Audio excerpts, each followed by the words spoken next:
Welcome back to Southern Iowa and to what is going to be a sprayer trailer build. And you're like, it kind of looks like it's built already. Yeah, kind of. I accidentally got more done last night than I was really planning on getting done last night. Had the tank in here, we measured out the stuff, but there's nothing fastened, plumbed, or anything along those lines on this trailer. We'll be taking you guys along with us how I'm trying to figure out how to do this. I think I have all our plumbing.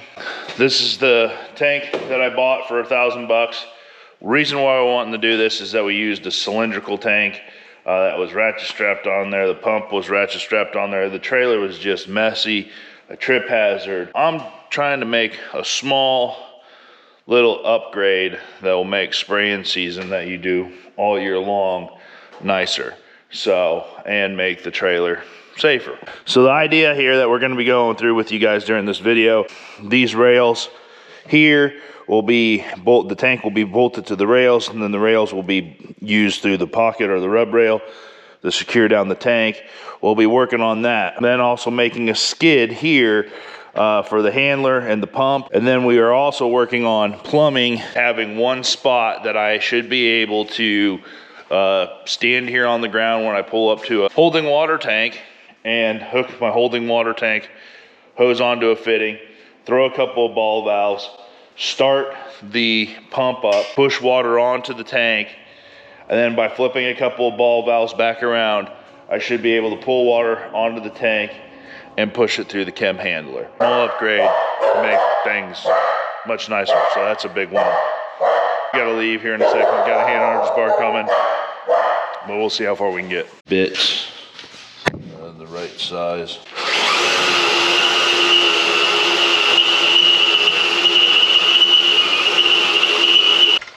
So these are the J bolts that we're using to hold the tank and skids and stuff on. I got them off of Amazon. If I remember, I'll put all the stuff that I've bought for this trailer, other than the banjo fittings. Those came from a sprayer store. But the pump, and it was an Amazon one. You probably Harbor Freight that one too. But all the stuff, and then these skids are channel, 6-inch channel, 5-inch channel. Tried to have 8-inch channel, but they didn't have any 8-inch channel where we went. So, and they're cut to 101 inches wide. It's kind of how we'll hold it down. I'll get a washer for those two. There's only like 10 more, wait, no, 8, 9. You're down to 9 holes to drill. Yeah, 11. It's too 11 early more. to math. Yeah, so, and then, so we'll just, Jake's gonna work on drilling these. I'm gonna go get a couple parts.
I got all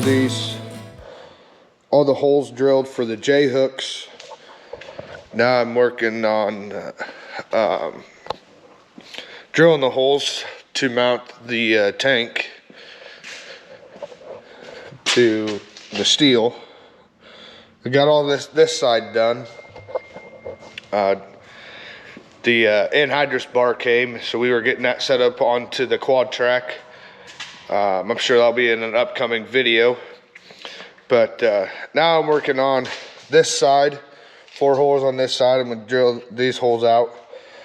I started started doing I drilled a pilot hole at first, thinking that would help since this drill bit is so big, but I ended up taking the drill to my shin.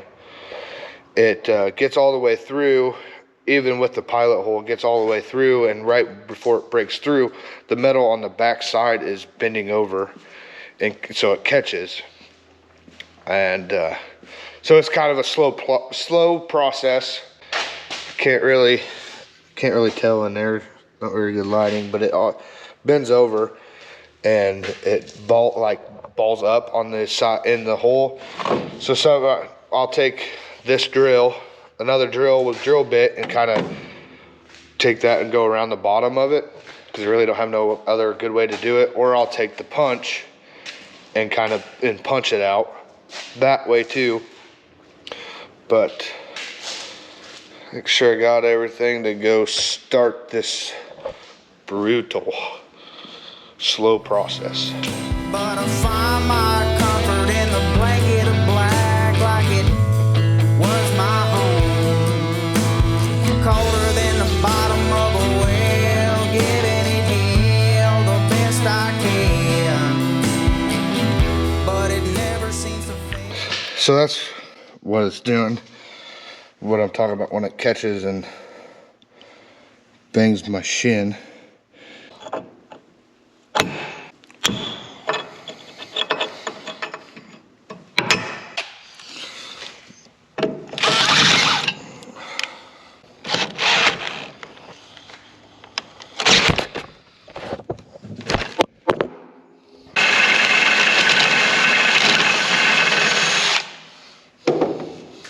We'll do that 3 more times. I'll have to run the drill bit through that.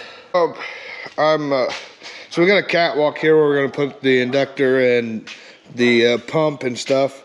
And as you can see, with put weight on it with this expanded metal, it wants to bow. We're gonna cut them to fit in between this channel and that channel. It'll brace it up and be kind of sturdy, so you can be walking up on here to pull your valves or whatever everything you need to do up here, so you have kind of a catwalk. Let's see if I can get you a sneak preview of an upcoming video. You won't be able to see it very well because I'm not walking clear out there, but out over yonder there's a wild bin. And then his natural habitat is sitting in the quad track pulling anhydrous. Looks like he's got all this put in. Just a quick little preview. We got quite a bit of smoke to pull.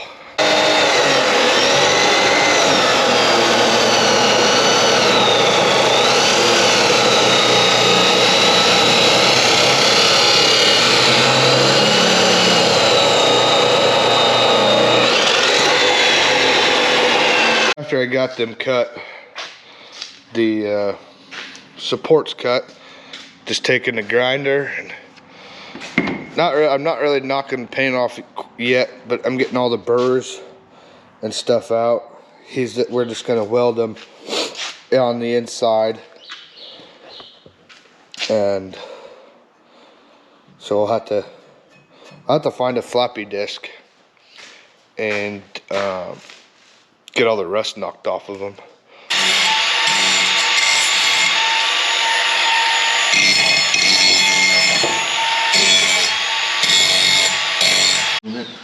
This one's got 15%. Okay, so I was pulling smoke here today, but we've been rained out. Pulled for a little while, and then a mile away, I was pulling fine, and then a mile away, it was definitely too much, and it definitely rained even more over this way. We're back to water trailer project, which is okay. We've got to get the tank secured down here. So the idea is we're going to slide the tank out to basically where it's sitting on the edge of the trailer, then shove the bolts up through there, and probably do it the other way as well. So we're gonna try it.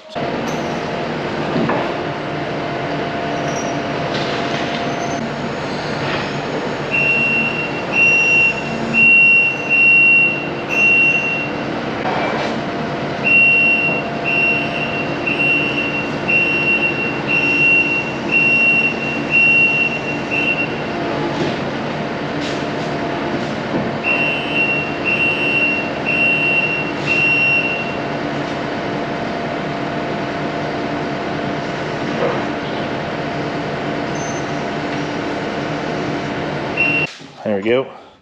Most of the tank's still on the trailer, so we think we're pretty okay.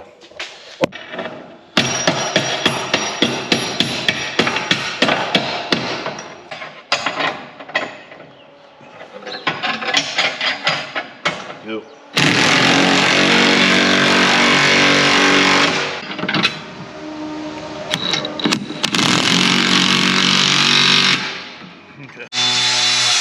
Okay, the J-bolts are bolted down. Hold that rig to the trailer. Now it's time to work on the rig for the pump and the chem handler, and then they'll have a platform of expanded wire on the top of it. Gonna weld supports like that one in there all the way across. I'm just another broken man.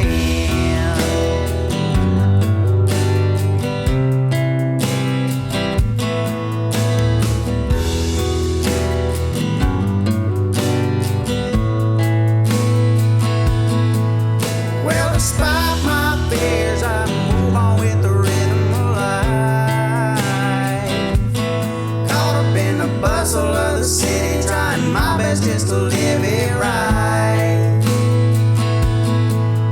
But the devil's on my heels, whispering in my ear. Your ends are coming, boy, or are you too? Right now we're doing our imaginary hose setup. So we kind of have this somewhat figured out, but there's just parts and fittings, and went and ran and got more than I probably needed, which is okay. But lots of figuring out to get this plumbed up here. But I'll run through it with you here, show you what we're thinking. I take you through pushing water onto the tank. So that's where you have like a storage tank, and then you're gonna hook onto it and push water onto the storage tank. So you'll grab the hose that comes out of your water storage, you hook it up here. This is the first three-way ball valve. So the three-way ball valve, for people that don't know or whatever, is that this is the T part is always the supply, and then you can choose which way it goes. We're wanting the supply from the storage tank. So the handle is pointed that way, which if you look, the valve is open there, and then it comes down and through there. So imagine having a little bit of hose right here, then it comes to the pump. For those who do not know, you have the suction side, which is this side of the pump, and then you have the supply side, which is the top side of the pump. This is a 2-inch trash pump, so I don't know how well it will work or not. It's just having water go through it. It's not like a high-dollar pump, obviously, but we'll see how well it works. So anyways, so now we're supplying the pump water into here to the next three-way ball valve. Same thing. Horizontal, I believe it pushes water down. Then it would come to this T, which there will be water that can come back to this ball valve, but it's fresh water, so it doesn't hurt anything. And then it comes this way, it pushes in, and then you're going into your tank. So that's how you could push water on. Sometimes we'll pull right out of that fresh water tank, and then if we wanted to do that, you would be able to just bring it on. You flip this to vertical, and then it would send it through the inductor. So now we've got our tank filled. Now we want to pull from that. You open that ball valve, comes down through the T. You flip this valve here to supply from that side, which then this here is now closed. Pump brings it on. This goes to the inductor. If you left it this way, it would just pressurize that, and you just kind of short itself out. So then you lift to the inductor and it pushes through the inductor. So by flipping 2 valves, we can send the water on or pull water off. The on-off is easily accessible from the ground right here on this. Pull start will be right here, easy to access. Then on the other side here where we've got it mocked up, go all the way around the inductor. So this is another 3-way ball valve. You got up for inductor, down from pull from there. It's horizontals kind of closed. So we can access all this from the ground. Then we're gonna rig this up right here, where you would then put the umbilical cord or the supply cord towards sprayer. So that's what you're supposed to be able to do. You can access everything from the ground. Obviously, if we're gonna be mixing chemicals, you gotta be up there. Should be able to walk all the way around it. This is somewhat of a tripping hazard, but it's not horrible. And then that hose, there will be a hose that goes in between those two. That kind of blocks that side off. Not horrible either. This gives us the opportunity to maybe put some AMS here, but realistically we could put 4 mini totes up front here in between chemicals and things along those lines. The other thing that we'll have to do, and probably show you at some point, is that I have to make a holder for the actual hose that goes to the sprayer, because we used to just put it in the bed of the dualies, but it's going to be pulled by that Freightliner, so there's no bed on it, so you can't just put the hose in there. But there we go. That mocks us up.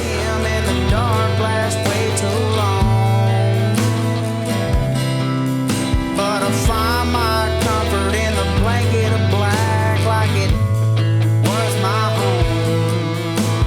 Colder than the bottom of a well, giving it hell the best I can. But it never seems to fail, I never prevail. I'm just another broken man.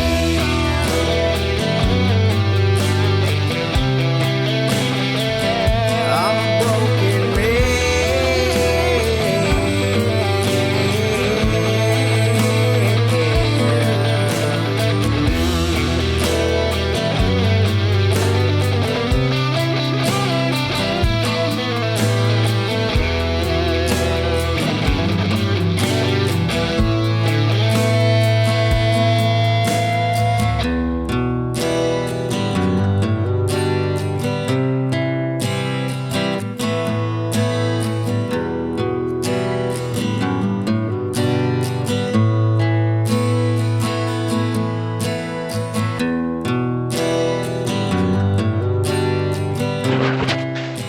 Okay, we're welded up. It's as pretty as she's gonna get.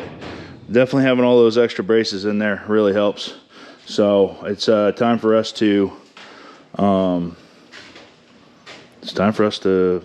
make it secure and put all the pipes and stuff on. Be nice. I should be using gloves when I'm welding, but live and learn. That's why we don't have soft hands. We have burnt hands. So we're on day 3 or 4 finishing this thing up. We're working on it here. We've gotten cylinders, and actually I don't know, did we even film any of the cage? I don't think we did. We built a cage, so this is gonna go on that Freightliner, and so like the hose, we won't have a hose, but we need to go get that hose today to make that rack as well. But there's no place to put empty boxes after we break the empty boxes. So built like a 40 by, basically you can put like 3 deep, 5 gallon, which is 2.5 boxes, then fill it up. Top's gonna stay open. And then we put this door on it here, which someone said we should just make it swing open, which might've been the really smart thing to do. Swing it like an actual door, but I did this that way. I don't know. In my mind, that's what it worked, and I never even thought about it the other way. So it's not very pretty, but it's gonna work. I've missed a couple of tack welds there, but And still got. What we got to do is figure out where to and how to mount these hinges. I think we ought to be able to figure it out pretty easily. Well, hopefully pretty easily. We'll get it there.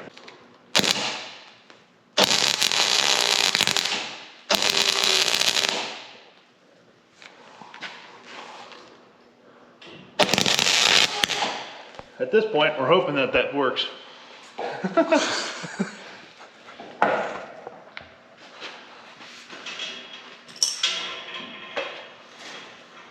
Nope.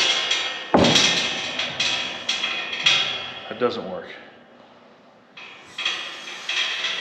It lifts it really nice. And we bent the piss out of that already. We'll be back with you. This is probably gonna take us like 40 minutes to figure out how to do a pivot. So we figured out what we're doing is our angle was too drastic and then the cylinder was also upside down. And then you don't want to measure the actual complete retraction length. That way, if you watch this, if you come around here, Jake. Well, here, you can see this, like, and we only need one cylinder. Like, I thought we'd need more than that, but we're only gonna need one cylinder. We might weld some stops so that the door closes, but there we go. Now you'll be able to go in and out here, and then latch it.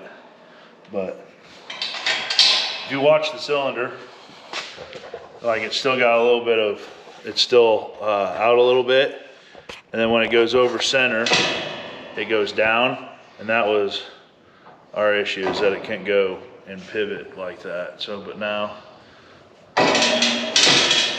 yeah.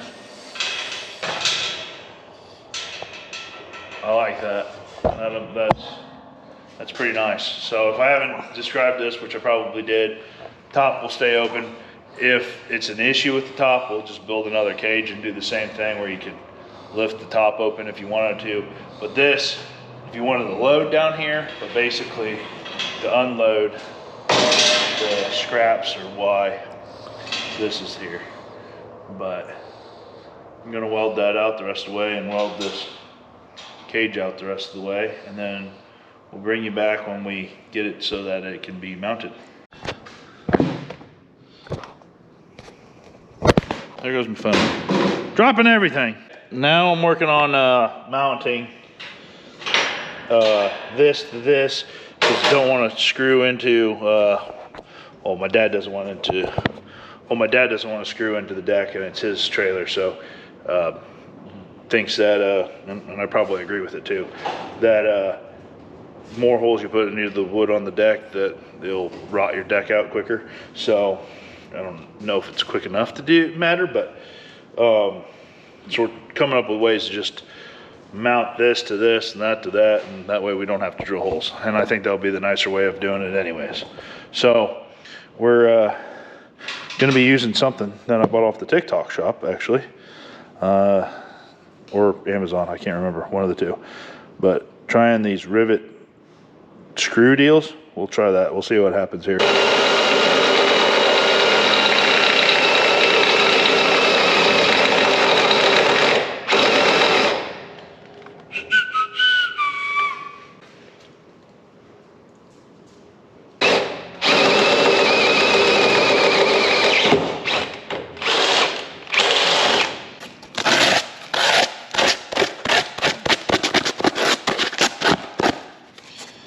Do that.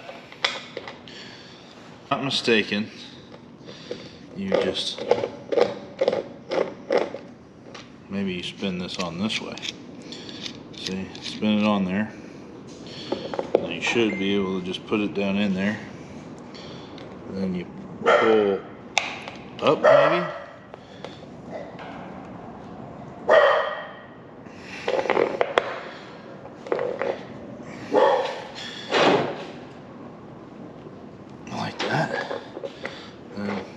Spin it out.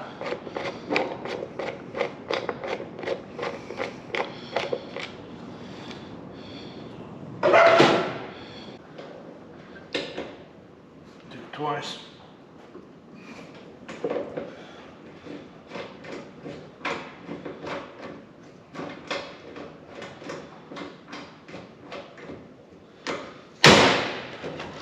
I'll be darned. Now that's pretty darn nice.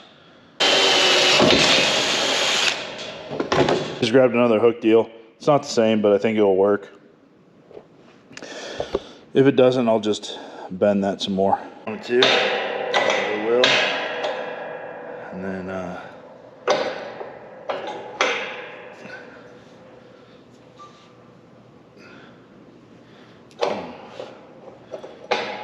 maybe that doesn't catch like I want it to. I think I do need to bend that.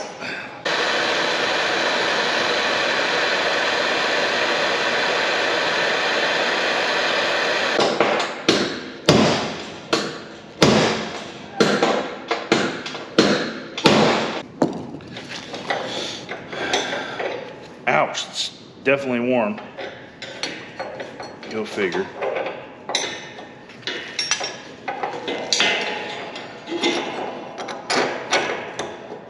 There we go. That's, hopefully I can get a nut onto that. Here's that. I'm gonna weld those up, and then we're on to the hose holder.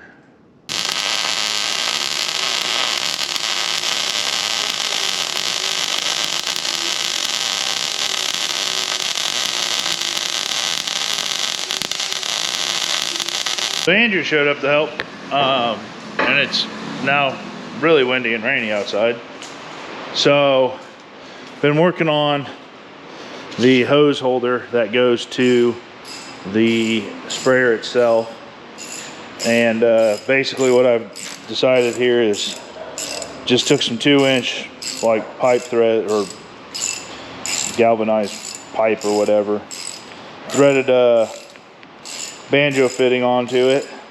So then this piece here that connects to here, which we're going to cut this down so that the valve sits on the trailer a little bit better. You'll connect that, and then Andrew here will show you here shortly, but we cut the one that was on this was kind of broken and got tossed somewhere in a trash can, but it was broke, so we put a new fitting on the end of that. And so then now it'll just run here along the edge of the trailer, and then once this cools down, I just got done welding on it. It's probably cool enough to actually put the plastic on, but yeah, it's still pretty warm. That's putting some heat out. Oh, okay, it was like stuck down there. I got worried for a second, but then we'll yeah, that's about perfect, I'd say. So then we'll clamp that, and I'm gonna go find some, I don't know, I could find me some bolts or something, just a little stub of metal that's high enough that we can set that on so it doesn't want to flip out. And then Andrew brought us a present. Had a little step laying around. So if we can figure out a way to put that into a pocket, probably do something just about like what we just did right there. But if we can put that so it hangs out about like that, and then, or does that have to go in further?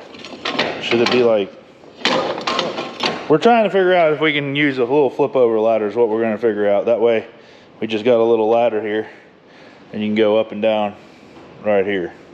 So what we think is the last day of this project is we're going to put a quick connect for filling these here.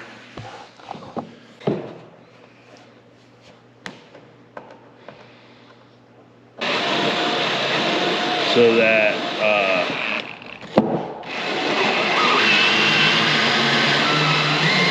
you don't have to climb up here and then forget the lid, because I actually had to replace this lid because it was junk.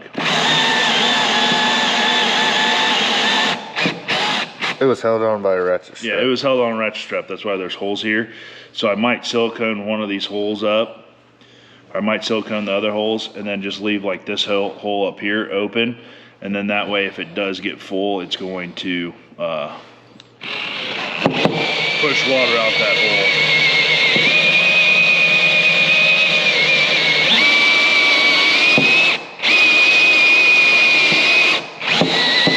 Because I have forgotten to turn the hose off at night once or twice. And then I remember it like 11 o'clock at night and I run outside and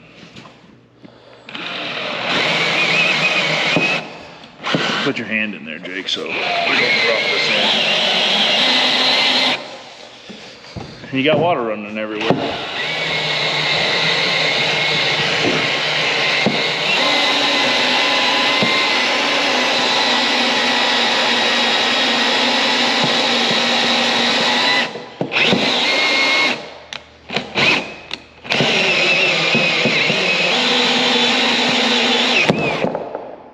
Made it? Yep.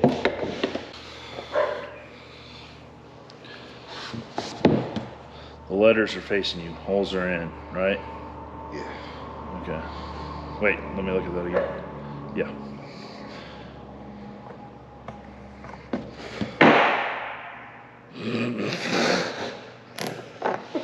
That's what you weren't supposed to do, Jake.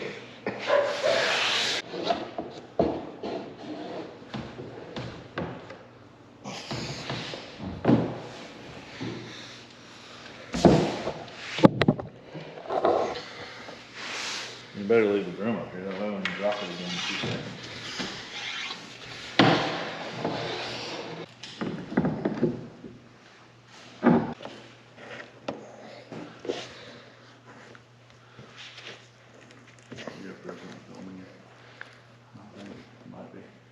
Like there.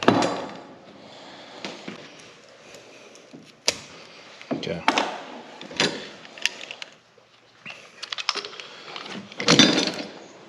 That'll work. Have to get a new end for that one. Hose and then do this. Boom. But then you can unhook. Then you leave that at our places that we use hydrants at.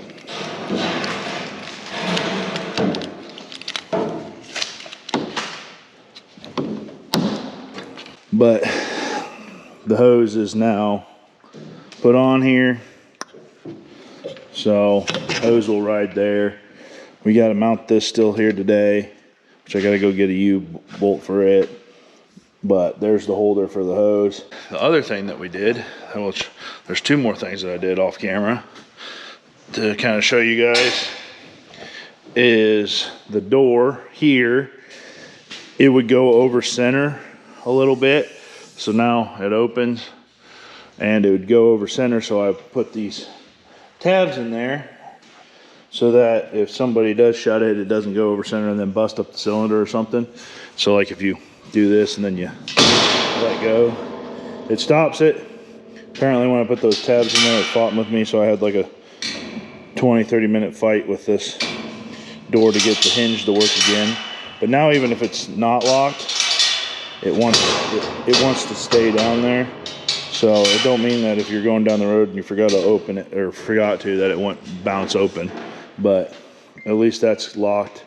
And then I welded up a handle here for the ball valve on the tank. So now you can open the supply tank. The closing part's a little bit harder. You kind of got to get a little bit of an angle for closing it. But open, you can just hang out there, and then closed, you push her up there and closed. So ladder that's left, and then clean the trailer up, put some oil into the motor, some gas into the motor, and then we could probably put some water into it and make sure that it'll send stuff through, other than the fact that next week it's supposed to get down to like below freezing a couple of nights. So I want to put water into this thing, but I also don't want to put water into this thing and then have it freeze on me. So I don't think we'll probably put water into it in this video. But build's just about done. We've done more work than I thought we would do, but it's turned out better than I thought it would in my initial ideas.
What's this bag, man?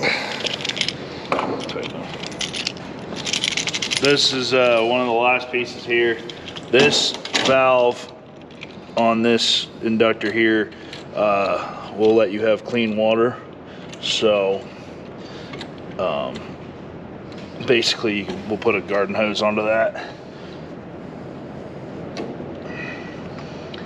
Like the one that, like a little short one. Then we can keep it underneath this inductor or whatever.